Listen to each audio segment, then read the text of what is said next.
In a faraway slice of the megaverse, the inhabitants of Flova are preparing for a mission to a mysterious, primitive planet. What they find there will change the course of their history forever. And maybe yours, too.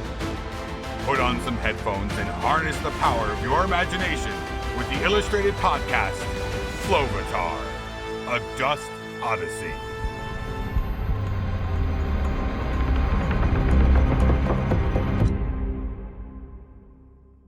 Nostos and the Flovans had finally pushed their luck too far. Their actions at the masquerade ball in Italy had attracted unwanted attention, including that of the most important family in all of Florence. They had been ambushed by a group of royal goons, blindfolded and marched across the city at breakneck speed. While he tried to stay upright, Nostos picked up murmurings from their captors that upon further investigation were mostly just primitive insults. They had the audacity to call him Baldy. As he was forcibly seated, his hands were hog-tied around his back. He ran his palm over the coarse material and grinned when he recognized it. Their captors were foolish. He heard a grunt from the body next to him and took the risk of spitting out a message in a low voice. "Gellin," whispered Nostos. "they are just ropes. You should have no trouble getting them off." "I'm not Gellin, I'm Franklin," she hissed. After a pause, he whispered a message back into her ear and told her to pass it on. Like any game of telephone, it went off the rails in a hurry. Who's getting what off? Paul prattled on down the line. Their masks were simultaneously whipped off, and as their eyes adjusted, they perceived some familiar surroundings. They were seated in a room of the Medici Palace, the same location that had previously hosted the masquerade ball from that evening. Long gone were the wine-drunk partiers. Only the 15th century version of bouncers remained. The same goose who had forced him to nearly jog across cobblestone streets, his kneecaps barely hanging on to their tendons. They had confiscated the dustbuster, but fortunately, the Game Boy was luckily stored safely in a hidden pocket. Unfortunately, Da Vinci had worn the batteries out, and a simple infusion of dust would blow the motherboard to shreds. They needed another way to power it. And where was Rebus? He had been with them when they approached Da Vinci's studio. Had he been kidnapped too? He hypothesized that he might find out soon enough, as Piero Medici strolled into the room. The 20-something, with a bowl-cut rivaling Mo from the Three Stooges, sneered at his prisoners. After his father, Lorenzo, had died peacefully at home, Piero had succeeded the legendary figurehead as the de facto ruler of Florence and its surrounding regions. But whatever strand of DNA contained leadership and wisdom must have skipped a generation. Where Lorenzo had been shrewd, Piero was foolhardy and dull-witted. It was obvious to Nostos and the Flovans that he struggled to form his own opinions. Everything he said was echoed from a dubious, cloaked friar whispering in his ear. "Revere yourselves! Who are you? And where are you from? Are you French?" No, we're not from France," Nostos insisted. "Never been to France, though I hear the Eiffel Tower is a tourist trap." Piero stared at him like humans would an alien from another planet, which to Nostos was fitting. Paul rolled his eyes, and Piero stomped toward him in his casual pineapple t-shirt. "You look French to me." "We're not, I swear it to you," Franklin pleaded. Piero parroted whatever the friar purred in his ear. "Prove it." The smug man-child clapped his hands, and a servant entered, carrying a platter of shells. To Nostos, they resembled mammoth pistachios, until the smell wafted over and invaded his nostrils. Whatever Paul had been smelling when he was around dust, it couldn't be as putrid as these spirals of death. Piero plucked the largest shell off the tray and thrust it towards Paul's mouth. "Eat it." That's not for eating, my guy. That's a stink bomb you lob into your enemy's hideout to smoke them out. The dim-witted Italian frowned and ordered one of the goons to punch Paul in the gut. "Don't!" Gellin hollered. The human temper tantrum turned to him and plunged a snail into Gellin's mouth. After some impressive retching, he hurled the shell and its innards towards the snarling friar like a projectile missile. It struck his right eye, instantly wounding the conniving religious zealot. Even he couldn't help muttering a few phrases that he would need to atone for later. His protege, the impatient Medici, head of state, shouted, Bring in the cook! One of his henchmen dragged a man in chains into the room. His flamboyant maroon hair, preposterous yellow mustache, and perpetual look of boredom gave away the obvious. He was French. Garlic, here is a French prisoner I caught inside the walls of the city. He has proved himself to be a competent cook, although I make sure my men supervise all his culinary activities. Garlic, is there anything wrong with this batch of escargot? No, sir. In fact, with your highness' permission, I would like to eat the leftovers myself. Piero rolled one of the snails, and Paul shuddered as the Frenchman drained its entrails with an odious slurp. Well, maybe you all aren't French, but that doesn't matter. You ruined priceless instruments. You were seen fraternizing with Da Vinci. If you aren't French spies, what, pray tell, is your motive? A motive? What do you think? We're Scooby-Doo villains? On command from Piero, one of the goons kicked Nostos and sent him flying backward toward the wall. We're looking for stardust, you flickin' poops! The friar put down the hood of his robe and looked up toward him with his good eye. He bared his teeth like a large feline, ready to strike. I know the power of which you speak. See? The man turned to Piero. It's witchcraft. Your father was obsessed with it. That's why he spent all his time investing in frivolous endeavors, like arts and culture. He leaned forward, crossing his arms and using his eyes to investigate the Flovans. It was like he could see past their skin and into their skeletons. It's why I've been urging you to quash this increase in artistry and return to basic classical principles. It's more French infiltration, lounging about all the day, singing poems, and painting murals. It's blasphemy. Franklin slowly sawed at the ropes with her multi-pen. She caught eyes with Gellin and nodded toward one of the swords, sheathed on the Medici goons. Your father knew about dust? What did he know? Piero sneered at the large portrait of his father hanging in the room. How should I know? He was too preoccupied with these artists.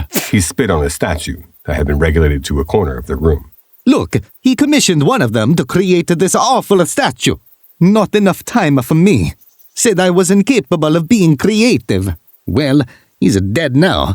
Was he able to collect any of it? Nostos asked, timidly. All of this thinking is exhausting me. I'm hungry. Garlic, fetch the rest of the servants and bring us some sustenance. And of course, wine. The spread smelled immaculate as it was brought in. Cheese and hunks of bread, artichokes, peaches, and pears. Piero, as a cruel gesture, tossed off round, white vegetables and tossed them at the prisoners. Paul heard a sniffle and observed Gellin, who was tearing up. Are you that hungry, bud? It's those, whatever, little orbs. They're salting my senses. Nostos, knowing the potency of any species from the genus Allium, leaned backward to avoid the odor. Thinking quietly about the French onion soup at his local bar back in America, an idea leapt into his consciousness. He had seen a TikTok late at night about using an onion as a battery. Yes, even he wasn't immune to the siren song of a social media algorithm. If they could get 2 of those onions and dunk them in water and connect them with some sort of copper and zinc contraption, they would be able to create a basic battery. Using that and dust, they could potentially repower the Game Boy. Piero seemed to be drinking wine by the glassful, and in a hurry. Nostos rolled the metaphorical dice. Can I have some of that? Knowing that Piero was a selfish brat. Piero drowned the glass in front of him and poured another. They would have to wait a while, but they could convince him to let them go. He hoped. On a different continent and time period, the youngest and most metallic Flovans had been stunned when the porthole zipped closed in front of them. The others had completed the journey to Russia, but Fasco and Floyd were, as humans in the American South would say, left up the creek without a paddle. Floyd, do you think it will open back up? She was holding back tears, not willing to totally succumb to despair just yet. Negative. I was afraid of that. Any brilliant droid revelations about how we can find another porthole? Go back to Yopoi and acquire another Game Boy. Oh, you're right. If Nostos Game Boy was produced with the pertolium element integrated, surely we can get another one to detect portholes just the same. Yokio can help us. We'll need dust, I think. but I can beat the level. As they hurried back to the train station, they fell in line behind a group of schoolchildren. From the sound of it, the crowd of 9- and 10-year-old humans were on some sort of field trip. They had just toured the Tokyo Tower, which loomed 1,000 Earth feet in the air, and were debating on who had been the most frightened at the top. One of the children was trailing alone behind the others, her head fixed on her uniform skirt and patent leather shoes. She reminded Fasco of herself while in school, always alone and lost in her own thoughts. Fasco drifted next to the girl and smiled. They were even around the same height. One of the teachers noticed Fasco and swiftly weaved through the crowd. Instead of quizzing Fasco about who she was and why she was hanging around with students, the adult berated her for changing out of her school clothes and forcibly ushered her to the front of the line. But I'm not a student, she contended. It was no use arguing with the Japanese woman that the other students called sensei. Her mind was made up, and Fasco was learning the lesson that all Earth children eventually would. Don't test the patience of an adult at the end of a travel day. They boarded the train to go home, and judging from the map she saw in the terminal, they were headed away from her desired destination of Kyoto towards Kamakura. She searched the train for Floyd before she spotted him through the window on the platform. His shiny pincher elbow was deep into a machine labeled with a Japanese symbol for money. She would need to educate him about asking for consent in the future. Floyd, don't lose sight of me. In her panic, she had forgotten about the bug in his control system that mandated he do everything the opposite of what she instructed. Like a faulty motherboard or a human toddler. The droid abruptly turned away from the closing doors, and he disappeared from her view as the train pulled away. The teacher ordered her to sit down, and unlike Floyd, Fasco obeyed. She had always been a rule follower. The train traveled out from inland Japan and toward the beach town. Fasco marveled at the vastness of the ocean. The waves seemed so unpredictable, so unforgiving in their randomness. She saw boats drifting along the coast, and she wondered why anyone would risk going out in the middle of such an unyielding climate. She thought she was going to be sick. The school children across the aisle from her played games to pass the time. Because handheld devices wouldn't become all the rage until the next year, they used everyday items to entertain themselves. She was mesmerized as they folded colorful pieces of paper into various animalistic shapes. Fasco didn't recognize most of them, though one seemed to be a feline shape similar to Becca's cat, who had coughed up a furball on her boot. To her surprise, they handed her a purple sheet and silently encouraged her to make her own shape. This caught her off guard.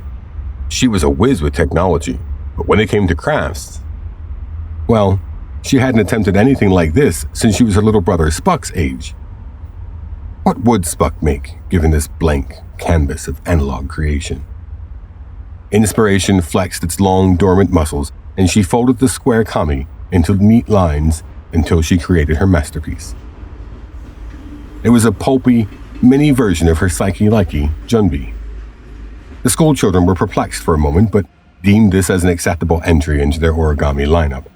As they placed the small-scale psyche-likey with the rest of the paper beasts, Fasco closed her eyes and desperately tried to connect with her best friend worlds away. They used to play a game where Junbi would hide, and Fasco would try to find her using only her likey percept, the sixth Flovan sense. When they were in the same house, the connection was so strong that she would find Junbi within minutes. Now, galaxies away, Fasco grasped the faintest touch of connection before losing it once more. The real Junbi was currently trotting through Biosphere 93, trailing Fasco's brother Spuck and his own psyche-likey, Carly. He was headed for Flovalabs via the hypertube. The intricate system of flingy glass pipes would catapult you around Flova, if you could stomach the journey. Cabby capsules had made these public transportation systems more or less obsolete, and their stations were normally the gathering spot of those who couldn't hitch a ride on a capsule for whatever reason. Naturally, as his mother had explained to him from the time he could walk, this was not a place for young Flovans to traverse on their own. But Spuck had no currency to pay for a capsule, so to the tubes he went. Spuck tried to keep his wits about him as a few dodgy characters whispered and pointed in his direction. He imagined it did look a bit odd, an underage Flovan traveling the tubes with two likies. Flovalabs made it very clear when you received your likey that you would only bond with one for the duration of your life. Two furry creators trailing one Flovan had already begun calling unwanted attention in his direction. He tried to play it cool, nodding and smiling at his fellow tube travelers. His AT device was working in overdrive, cranking a horrid, high-pitched squeal into the depths of his consciousness. It was urging him to turn back to his mother, to home, to safety. Before he could take a step back, a light indicated it was time for the departure to the Flovalab's biosphere. Spuck held the Likey's hands and entered the tube, flinging themselves into the closed pipes like it was their turn on a water slide. They were sucked through the tube in a manner that would make Dyson vacuum engineers jealous and unceremoniously spit out on the main dome, where the headquarters of Flovalabs took up the majority of the center blocks. Spuck recognized the purple columns and steamy byproducts of the HQ building in the distance. He had only ever seen the nucleus of Flovan industry in fleeting pictures through a holoscreen, but he had been trained to revere its presence all the same. Which is why he was so fully intent on not emptying the contents of his stomach that he immediately stuck his head between his legs and took several deep breaths. With his head still upside down, he noticed a disheveled Flovan lounging on the side of the road, wearing a white robe that was only approved for indoor environments. Spuck thought it was a strange place to take a nap when the robed and unbathed vagrant robotically picked up a lukewarm sluice, drank it, then collapsed again, catatonic, on the ground. Hey, sir. Are you okay? There was nothing behind Flovan's eyes when Spuck approached him. He continued to raise the sluice and drink it, almost like he was adhering to some sort of clock. Spuck, careful not to get too close, glanced at his AT device. The older model, potentially an highly outdated C-35, was almost soldered into his ear. What is going on here? An older voice interrupted. Spuck looked up and saw Reno Franklin, in her official scientist lab coat, holding a hand of a one-eyed Likey with clawed feet. Junbi squawked in the other creature's direction. I think this Flovan is in trouble. He's not answering me, and he won't stop drinking sloosh. Reno tried to mentally ascertain the details of the scene as quickly as possible. She felt the panic creep into the pit of her stomach. But before she could let it overtake her, her AT device kicked into another gear and soothed her anxiety. It's all right, she said to Spuck, in a tranquil voice so as not to upset his young temperament. He's simply having a small panic. Maybe he overdid it on sloosh. Who wouldn't? The new flavors are divine. We don't want anyone to see this poor fellow. I'll call the medical droids. She tapped a code into a kiosk, and the droids appeared within minutes, scooping up the comatose Flovan into a stretcher-like cot, which they affixed their arms to on opposite sides. They wheeled him away as he screamed out in pain for the sloosh he had left on the pavement. They're going to help him, right? Of course, Reno replied. She had never thought too deeply about it, but she was sure that Flovans who went into this state of AT shock were nursed back to health at a treatment center. What was the other option? She wouldn't let herself think of it. Now, what is someone your age doing alone, well, with two Likeys, on the Flova Labs biosphere? I'm Spuck. My sister Fasco is on the Earth mission, and her Likey has been crying out in pain since she left.